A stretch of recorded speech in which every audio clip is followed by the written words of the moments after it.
Hey guys and welcome back to the another great episode. ഇന്ന് നമ്മൾ നോക്കാനായിട്ട് പോകുന്നത് +2 സുവോളജിയിലെ ഹ്യൂമൻ റീപ്രൊഡക്ഷൻ എന്ന് പറയുന്ന ഫസ്റ്റ് ചാപ്റ്ററിൽ നിന്ന് ചോദിക്കാൻ സാധ്യതയുള്ള ഷുവർ 10 ക്വസ്റ്റ്യൻസ് ആണ്. ഒന്നും പഠിക്കാത്തവർ ഈ ക്വസ്റ്റ്യൻസ് എങ്കിലും പഠിച്ചിട്ട് പോവുക. ഒന്നാമത്തെ ക്വസ്റ്റ്യൻ എന്താണ്? Sex of the baby is determined by the father. Y?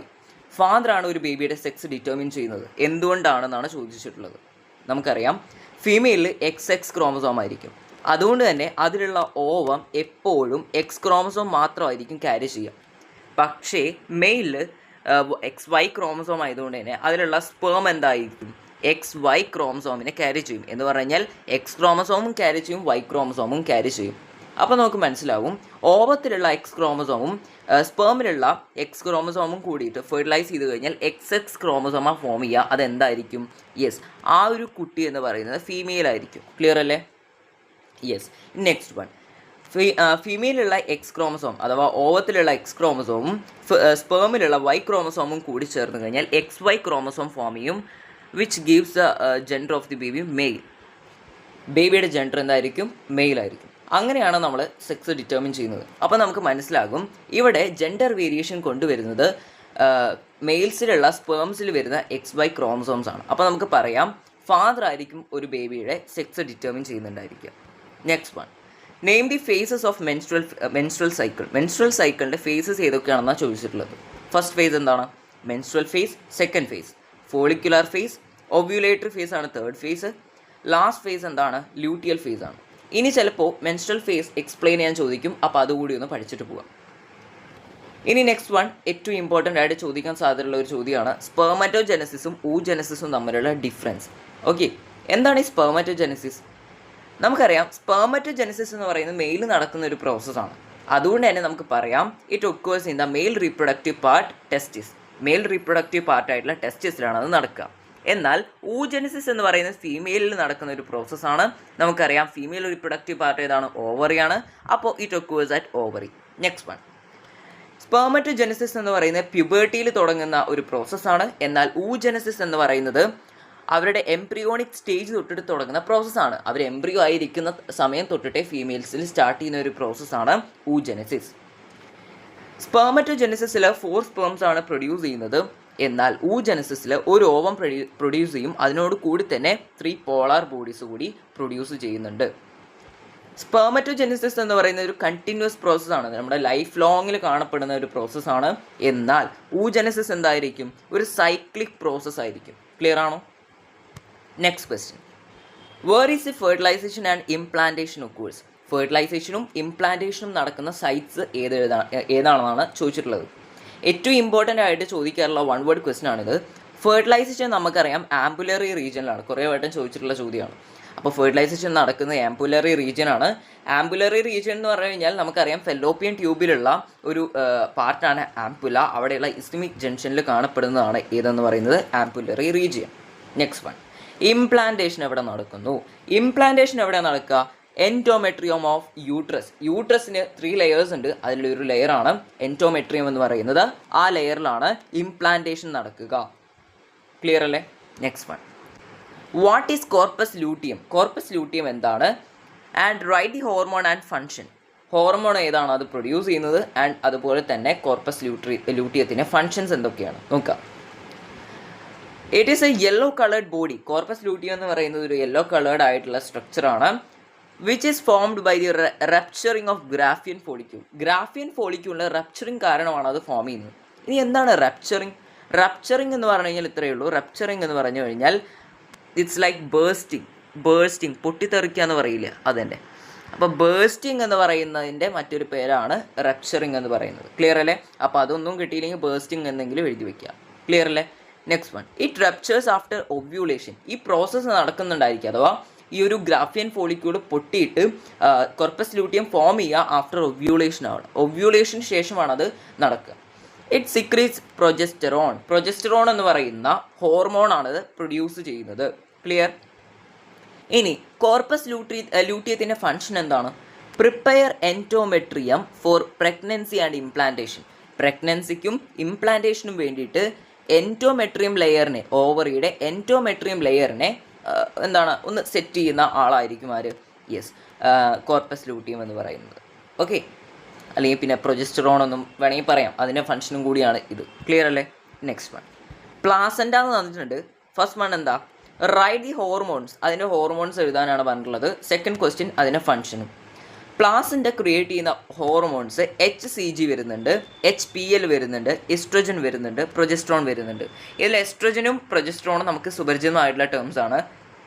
എന്നാൽ HCG HPL പലവരും കേട്ടിട്ടുണ്ടായിരിക്കില്ല. NCERTയിൽ വായിച്ചവർക്കൊക്കെയാണ് ക്ലിയർ ആവുക. അപ്പോൾ HCG എന്ന് പറയുന്ന സമയത്ത് നമ്മൾ എഴുതുന്ന സമയത്ത് ശ്രദ്ധിക്കുക, സ്മോൾ ലെറ്റർ H ബാക്കിയുള്ള രണ്ടെണ്ണം ക്യാപിറ്റലാണ്. സ്മോൾ ലെറ്റർ H ബാക്കിയുള്ള രണ്ടെണ്ണം ക്യാപിറ്റലാണ്. ഓക്കെ, ഇനി നമുക്ക് എന്ത് ചെയ്യണം? യെസ്, ഇതിൻ്റെ ഫുൾ ഫോംസ് എന്താണെന്ന് നോക്കാം. ഓക്കെ, എന്താണ് ഈ HCG? ഇതിൻ്റെ ഫുൾ ഫോം എന്ന് പറയുന്നത് നമുക്കറിയാം, ഹ്യൂമൻ കോറിയോണിക് ഗൊണേഡോട്രോപ്പിൻ. അതാണ് HCG. എന്താണ്? ഹ്യൂമൻ കോറിയോണിക് ഗൊണേഡോട്രോപ്പിൻ ആണ് എന്തെന്ന് പറയുന്നത് യെസ്, HCG എന്ന് പറയുന്നത്. ഇനി നെക്സ്റ്റ് വൺ HPL ആണ്. HPL എന്താണെന്ന് നോക്കാം. അതും ഇതേപോലെ തന്നെ ശ്രദ്ധിക്കുക, ഒരു സിമ്പിൾ ടേം ആണ്, ഹ്യൂമൻ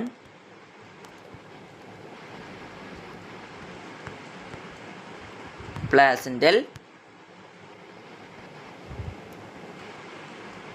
ലാക്ടോജൻ. എന്താണ്? ഹ്യൂമൻ പ്ലാസെന്റൽ ലാക്ടോജൻ ആണ് HPL. HCG എന്താണ്? Human chorionic gonadotropin. HPL എന്താണ്? Human placental lactogen. വളരെ സിമ്പിൾ. പിന്നെ രണ്ടെണ്ണം ഏതാണ്? എസ്ട്രോജനും പ്രൊജസ്ട്രോണും. ഇത് രണ്ടെണ്ണം എഴുതാൻ ചോദിച്ചിട്ടുള്ളൂ എന്നുണ്ടെങ്കിൽ നിങ്ങൾക്ക് സിമ്പിളായിട്ടുള്ള ഇവർ രണ്ടുപേരും എഴുതാം. ക്ലിയർ അല്ലേ? നെക്സ്റ്റ് വൺ ഫങ്ഷൻസ് ആണ്. ഇവരുടെ ഫങ്ഷനാണ് നോക്കുന്നത്. Provides nutrients to the foetus. ഫീറ്റസിന് ന്യൂട്രിയൻസ് നൽകുന്നു. പ്ലാസെന്റയുടെ ഫങ്ഷൻ എന്താണ്? ന്യൂട്രിയൻസ്. ഫീറ്റസിന് ന്യൂട്രിയൻസ് പ്ലാസെന്റ ത്രൂ നൽകുന്നു. Okay, next one removes waste material. Waste materials എന്ത് ചെയ്യുന്നു? പ്ലാസെന്റ ത്രൂ ആണ് റിമൂവ് ചെയ്യുക. Exchange of gases. ആ കുട്ടിക്ക് ശ്വാസം എടുക്കാനും പുറത്തേക്ക് കളയാനും ആര് വേണം? യെസ്, പ്ലാസെന്റ ആവശ്യമാണ്. അപ്പോൾ ഇവിടെയൊക്കെ നോക്കുന്ന സമയത്ത് നമുക്കൊരു കോമൺ ഫാക്ടർ മനസ്സിലാക്കാൻ സാധിക്കും. ഈ കുട്ടിക്കുള്ള എല്ലാ നീഡ്സും നടത്തി കൊടുക്കുന്നത് ത്രൂ മദറാണ്. മദർ ത്രൂ ആയിരിക്കും ആ കുട്ടിയുടെ നീഡ്സൊക്കെ എന്ത് ചെയ്യുന്നുണ്ടായിരിക്കുക? യെസ്, കിട്ടുന്നുണ്ടായിരിക്കും. Next one what is morula? എന്താണ് ഈ മോറുല? And cleavage. എന്താണ് ക്ലീവേജ്? മോറുല ഏറ്റവും ഇമ്പോർട്ടൻ്റ് ആണ്. അതുകൊണ്ടാണ് ഞാൻ എന്ത് ചെയ്തിട്ടുള്ളത്? ഈ ഒരു കളർ കൊണ്ട് മാർക്ക് ചെയ്തിട്ടുള്ളത്. മോറുല എന്ന് പറഞ്ഞു കഴിഞ്ഞാൽ ശ്രദ്ധിക്കാം, embryo containing 8 to 16 blastomeres. 8 to 16 blastomeres ഉള്ള എംബ്രിയോനെ വിളിക്കുന്ന പേരാണ് മോറുല എന്ന് പറയുന്നത്. ഇനി എന്താണ് ഈ ക്ലീവേജ്? ക്ലീവേജ് എന്ന് പറഞ്ഞു കഴിഞ്ഞാൽ the mitotic division of zygote to form blastomeres. സൈഗോട്ടിൽ നടക്കുന്ന ഒരു മൈറ്റോട്ടിക് ഡിവിഷനാണ് ക്ലീവേജ്. അത് എന്ത് ഫോം ചെയ്യുന്നു? ബ്ലാസ്റ്റോമിയേഴ്സിനെ ഫോം ചെയ്യുന്നു. ഒന്നുകൂടി പറയാം, സൈഗോട്ടിൽ നടക്കുന്ന മൈറ്റോട്ടിക് ഡിവിഷനാണ് എന്തെന്ന് പറയുന്നത്? ക്ലീവേജ് എന്ന് പറയുന്നത്. അത് എന്തിനെ ഫോം ചെയ്യുന്നു? ബ്ലാസ്റ്റോമിയേഴ്സിനെ ഫോം ചെയ്യുന്നു. Clear? Next one name the diagram. തന്നിട്ടുള്ള ഡയഗ്രാം ഒന്ന് നെയിം ചെയ്യുക, അതിനുള്ള പേര് കൊടുക്കുക. എന്താണ് പേര്? ഈ തന്നിട്ടുള്ള ഡയഗ്രാമിന് പറയുന്ന പേരാണ് ബ്ലാസ്റ്റോസിസ്റ്റ്. ട്രോഫോബ്ലാസ്റ്റ് എന്ന് പറയുന്നതാണ് പുറത്ത് കാണപ്പെടുന്ന സെൽസ്. ഓക്കെ, ആദ്യം കാണപ്പെടുന്ന സെൽസ് ഏതാണ്? ട്രോഫോബ്ലാസ്റ്റ് ആണ്. ഇനി ഏറ്റവും ഉള്ളിൽ ചെറിയ ചെറിയ സെൽസ് ഇങ്ങനെ കൂട്ടം കൂടി കാണുന്ന കാണാം, അതാണ് ഇന്നർ സെൽ മാസ്. ഇത് എപ്പോഴും ചോദിക്കാറുള്ളതാണ് മാർക്ക് ചെയ്യാൻ വേണ്ടിയിട്ട്. നെക്സ്റ്റ് ഇവരുടെ ഫങ്ഷൻസ് നോക്കാം. ട്രോഫോബ്ലാസ്റ്റിൻ്റെ ഫങ്ഷൻ എന്താണ്? Helps in implantation and formation of placenta. ഇംപ്ലാന്റേഷനിലും പ്ലാസെന്റ ഫോം ചെയ്യാനും സഹായിക്കുന്ന ആളാണ് ട്രോഫോബ്ലാസ്റ്റ്. ഓക്കെ, ഇനി next one inner cell mass എന്താണ്?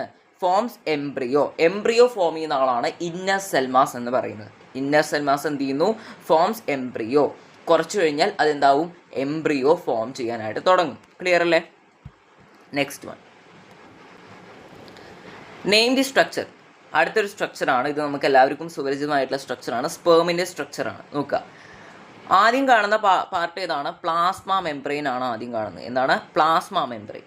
പിന്നെ അതിനുള്ളിൽ കാണപ്പെടുന്നതാണ് എക്രോസോം എന്ന് പറയുന്ന പാർട്ട്. ഓക്കെ, ഈ പ്ലാസ്മ മെംബ്രെയിൻ ഔട്ടറായിട്ട് കാണപ്പെടുന്ന ഒരു ലെയറാണ്. ഇനി അവിടെയുള്ള മെയിൻ പാർട്ട് ഏതാണ്? എക്രോസോം ആണ്.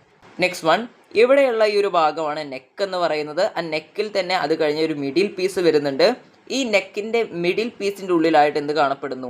മൈറ്റോകോൺട്രിയ കാണപ്പെടുന്നുണ്ട്. ഈ മൈറ്റോകോൺട്രിയാണ് സ്പേംസിനുള്ള എനർജിയൊക്കെ നൽകുന്നതാണ്. നമുക്കറിയാം mitochondria is the power house of the cell. അതേപോലെ തന്നെ ഇവിടെയും നോക്കുക, ഇവിടെയുള്ള എനർജി തരുന്ന ആളാണ് മൈറ്റോകോൺട്രിയ എന്ന് പറയുന്നത്.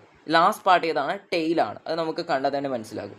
പിന്നെ ഈ പ്ലാസ്മ മെംബ്രെയിനും എക്രോസോമിനെയും കൂട്ടി വിളിക്കുന്ന പേരാണ് ഹെഡ് എന്ന് പറയുന്നത്. ഓക്കെ, ആ ഒരു പാർട്ടിനെ വിളിക്കുന്ന പേരാണ് ഹെഡ്. ഇത്രയും കാര്യങ്ങൾ നോട്ട് ചെയ്ത് പഠിക്കുക. ഇനി നെക്സ്റ്റ് വൺ, സ്പേമിൻ്റെ കാപ്പ് ലൈക്ക് പാർട്ടിനെ വിളിക്കുന്ന പേരെന്താ? എക്രോസോമാണ്. നെക്സ്റ്റ് വൺ, അതിൻ്റെ ഫംഗ്ഷൻ എന്താണെന്നാണ് ചോദിച്ചിട്ടുള്ളത്. എക്രോസോമിൻ്റെ ഫംഗ്ഷൻ, ഇറ്റ് കണ്ടെയ്ൻസ് എൻസൈംസ് ഉണ്ട് എക്രോസോമിൽ. ഈ എൻസൈംസ് എന്ത് ചെയ്യുമെന്ന് വെച്ച് കഴിഞ്ഞാൽ ഈ എഗ്ഗിലേക്ക് സ്പേമിനെ എൻ്റർ ചെയ്യാൻ വേണ്ടി സഹായിക്കും. It helps the sperm to enter into the എഗ്ഗിലേക്ക്, ഓവത്തിലേക്ക് സ്പേംസിനെ എൻ്റർ ചെയ്യാൻ വേണ്ടി സഹായിക്കുന്ന ആളാണ് എക്രോസോം എന്ന് പറയുന്നത്. ക്ലിയർ അല്ലേ? ഇനി നമ്മൾ ലാസ്റ്റ് ക്വസ്റ്റ്യനിലേക്ക് കിടക്കുകയാണ്. What is colostrum? ഏറ്റവും കൂടുതൽ തവണ ചോദിക്കാറുള്ള ഒരു ചോദ്യമാണ്.